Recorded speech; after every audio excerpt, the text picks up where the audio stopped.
नमस्कार दोस्तों, मेरा नाम संजय सिंह है। मेरे YouTube चैनल पर आपका स्वागत है। आज मैं आपको FCS पोर्टल के द्वारा गेहूं बेचने के लिए किस तरीके से पंजीकरण किया जाता है उसके विषय में पूरा प्रोसेस आपको इस वीडियो में देखने को मिलेगा। इसके लिए हम आपको ले चलते हैं अपने कंप्यूटर के होम स्क्रीन पर। तो सबसे पहले हम गूगल क्रोम खोल लेते हैं दोस्तों। यहाँ पर हम टाइप करेंगे FCS.UP, इंटर करेंगे तो इस तरीके से एक पोर्टल खुलेगा। यहाँ लिखा है दोस्तों राशन कार्ड यूपी गवर्नमेंट, इस पर हम क्लिक करेंगे तो इस तरीके से उत्तर प्रदेश खाद्य एवं रसद विभाग की ऑफिशियल साइट आ जाएगी दोस्तों। यहाँ मैं थोड़ा सा आपको स्क्रॉल करके यहाँ पर दिखा रहा हूँ महत्वपूर्ण लिंक, और नीचे लिखा है दोस्तों खरीद हेतु किसान पंजीकरण। यहीं से हमें पंजीकरण करना है अगर आप गेहूँ बेचना चाहते हैं दोस्तों। तो जैसे हमने इस पर क्लिक किया तो इस तरीके से पोर्टल खुला दोस्तों। यहाँ पर लिखा है खाद्य एवं रसद विभाग उत्तर प्रदेश सरकार, खरीद हेतु किसान पंजीकरण। यहाँ पर आपको किसान का आधार डालना पड़ेगा दोस्तों। इसके अलावा कैप्चा फिलअप करके जैसे ही आगे बढ़ेंगे तो रजिस्ट्रेशन की प्रक्रिया शुरू हो जाएगी दोस्तों। यहाँ पर मैं एक रजिस्ट्रेशन करके दिखा रहा हूँ। तो सबसे पहले देखिए ऊपर लिखा है किसान का नवीन पंजीकरण, और इसमें लिखा है विपणन सत्र। विपणन सत्र यहाँ पर पहले से ही ये नीचे दिया है खरीफ की फसल के लिए, लेकिन हम यहाँ रबी की फसल यानी गेहूं के लिए कैसे पंजीकरण करना है उसके विषय में बताएंगे। तो यहाँ पर विपणन सत्र लिखा है दोस्तों। तो इस पर हम जैसे ही क्लिक करेंगे तो यहाँ पर सत्र दिखाई देगा, विपणन सत्र। यहाँ पर लिखा है रबी, और विपणन वर्ष में आप जब देखेंगे तो यहाँ लिखा रहेगा दोस्तों 26-27, और इसके बाद नवीन पंजीकरण पर क्लिक करेंगे दोस्तों। रबी की फसल जो है उसमें गेहूं आता है दोस्तों। यहाँ पर देखिए दोस्तों लिखा है किसान पंजीकरण हेतु महत्वपूर्ण जानकारी, और इस समय जो न्यूनतम समर्थन मूल्य है दोस्तों गेहूं का वो 2585 रुपया सरकार दे रही है। तो अगर आप भी अपना गेहूं बेचना चाहते हैं तो इस रेट पर आप सरकारी गोदाम में बेच सकते हैं दोस्तों। ये रजिस्ट्रेशन की प्रक्रिया है दोस्तों। अब इसे थोड़ा सा स्क्रॉल करेंगे, इसको आप ध्यानपूर्वक पढ़ लीजिए, और इसके बाद जैसे हम आगे बढ़ेंगे तो इस तरीके से पोर्टल खुलेगा। यहाँ पर दोस्तों लिखा है किसान का नवीन पंजीकरण। अब यहाँ पर किसान का नाम आपको देना पड़ेगा, जो भी किसान का नाम हो आधार कार्ड में वो डाल दीजिए। यहाँ पर महिला पुरुष सेलेक्ट कर लीजिए। यहाँ पर आधार पहले से ही दिखाई दे रहा है क्योंकि मैंने रजिस्ट्रेशन किया है दोस्तों। यहाँ से आप जन्म तिथि फिलअप कर दीजिएगा, और इसके अलावा कैप्चा फिलअप करके जैसे ही आप प्रोसीड पर क्लिक करेंगे, हाँ यहाँ टिक कर लीजिएगा। उसके बाद प्रोसीड पर जैसे ही क्लिक करेंगे तो ये अगला स्टेप दोस्तों खुल करके आ जाएगा।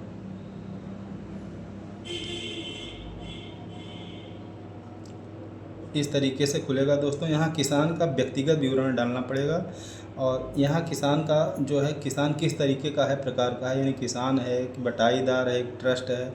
आप किस बटाईदार का मतलब दोस्तों आपने अगर किसी की ज़मीन उखड़ा या अधिया पे लेकर आपने बोया है तो आप फिर भी बेच सकते हैं, और अगर आपका कोई ट्रस्ट है तो उसके माध्यम से भी आप जो है रजिस्ट्रेशन कर सकते हैं। तो यहाँ मैं एक किसान का रजिस्ट्रेशन कर रहा हूँ, तो यहाँ किसान वाले पे टिक करेंगे। यहाँ पर उसका मोबाइल नंबर जो आधार में पड़ा हो आप डाल दीजिए, जिससे आगे कोई समस्या ना हो। और इसके अलावा पिता का नाम यहाँ पर आपको अंग्रेजी में फिलअप करना पड़ेगा। किसान की श्रेणी यानी OBC है, SC है, जनरल है, ST है, जो भी है यहाँ पर आप फिलअप कर सकते हैं। इसके अलावा किसान का स्थायी पता यानी उत्तर प्रदेश के अंदर का है या उत्तर प्रदेश के बाहर का। अगर अंदर का है तो ठीक है, बाहर का है तो इस पर टिक करेंगे। तो मैं जिसका रजिस्ट्रेशन कर रहा हूँ उत्तर प्रदेश के अंदर का ही है दोस्तों। यहाँ पर उत्तर प्रदेश लिखा है। इसके बाद हम ज़िला सेलेक्ट करेंगे, आपका जो भी ज़िला है आप सेलेक्ट कर दीजिए, और इसके बाद यहाँ से आप तहसील सेलेक्ट करेंगे, और इसके अलावा क्षेत्र का प्रकार और गांव अंत में सेलेक्ट करेंगे, और यहाँ पर पिन कोड डाल करके यहाँ पर पूरा किसान का पता फिलअप कर देंगे दोस्तों। यही प्रक्रिया है। इसके बाद हम नेक्स्ट पर क्लिक करेंगे। तो जैसे ही हम यहाँ पर एक डिटेल फिलअप करके दिखा रहे हैं, यहाँ पर आपको किसान का इस तरीके से डिटेल डालना है। आप यहाँ पर इस तरीके से भर दीजिए। इसके अलावा ज़िला वगैरह सब सेलेक्ट कर देना है, क्योंकि जब तक किसी का डिटेल दोस्तों भरेंगे नहीं तो आगे ये प्रोसीड नहीं होता है। तो यहाँ पर भरना ज़रूरी है। मैं आपको एक ऐसे ही रजिस्ट्रेशन करके दिखा रहा हूँ, आप इसी तरीके से जो है आप भर दीजिएगा। यहाँ पर पूरा पता डाल दीजिएगा और जैसे ही नेक्स्ट पर क्लिक करेंगे तो अगले स्टेप पे चला जाएगा दोस्तों। यहाँ पर मैंने पता पूरा फिलअप कर दिया।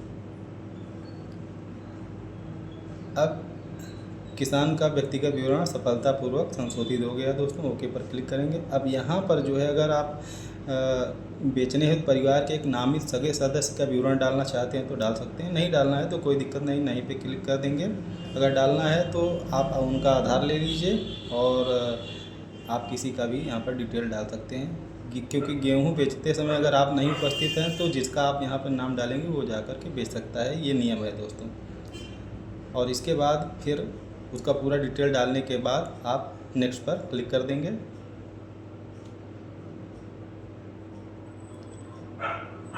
आप जो भी डिटेल भरेंगे दोस्तों आधार के हिसाब से भरेंगे और इसके बाद फिर यहाँ पर इस तरीके से देगा, ओके कर दीजिए। अब अगला स्टेप आ गया है दोस्तों। यहाँ पर किसान बंधु द्वारा बेचे जाने वाली फसल का अनुमानित मात्रा कुंटल में कितना कुंटल हो रहा है दोस्तों। यहाँ पर आप जो भी बेचना चाहते हैं, आपके पास जितना भी है उस हिसाब से अनुमानित यहाँ पर आप डाल दीजिएगा। 10 कुंटल, 20 कुंटल, 50 कुंटल, जो भी आपको फिलअप करना है यहाँ पर जितना गेहूँ आप बेचना चाहते हैं यहाँ पर आप डाल दीजिएगा और उसके बाद आगे नेक्स्ट पर क्लिक करेंगे तो इस तरीके से देगा। अनुमानित मात्रा सफलतापूर्वक सुरक्षित है। अब यहाँ से जो है एक बार और कभी कभी सर्वर गड़बड़ रहता है दोस्तों। अब इस तरीके से यहाँ पोर्टल खुलेगा दोस्तों।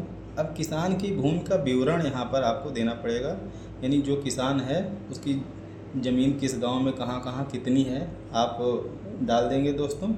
इसके बाद ही आगे बढ़ेगा। आपने जो अनुमानित मात्रा दर्शाया है दोस्तों उसके हिसाब से यहाँ पर आपको फिलअप करना पड़ेगा। यहाँ पर आप जनपद सेलेक्ट कर लीजिए, तहसील सेलेक्ट कर लीजिए, परगना सेलेक्ट कर लीजिए। यहाँ पर मैं एक डेमो दिखा रहा हूँ, देख लीजिए दोस्तों। इस तरीके से आप सेलेक्ट कर लीजिएगा और इसके बाद यहाँ पर गांव आप सेलेक्ट करेंगे, यानी किसान की ज़मीन जिस गांव में है यहाँ पर आप सेलेक्ट कर लीजिएगा और उसके बाद यहाँ पर आगे इस तरीके से आप कोई भी गांव सेलेक्ट कर लीजिएगा।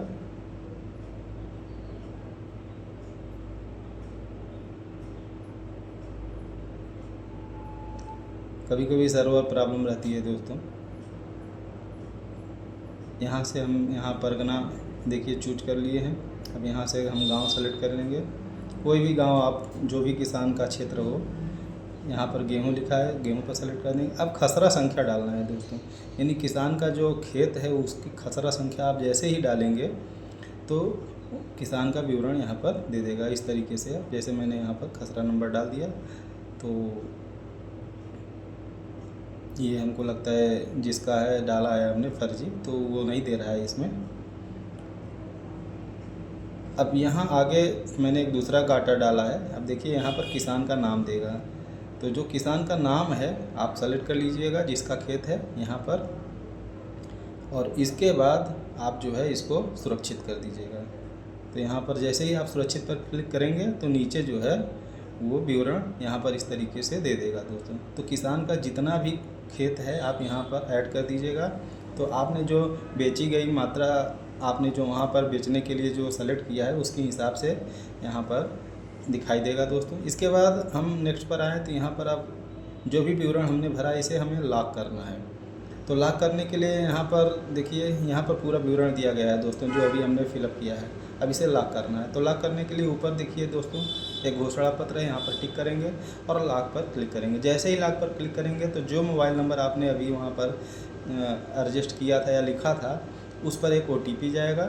उस OTP को आप वेरीफाइड कर दीजिएगा और इसके बाद आप प्रिंट निकाल करके जो है किसान को दे दीजिए।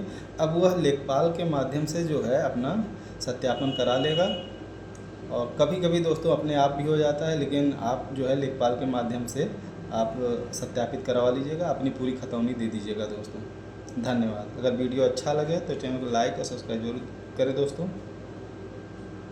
धन्यवाद दोस्तों।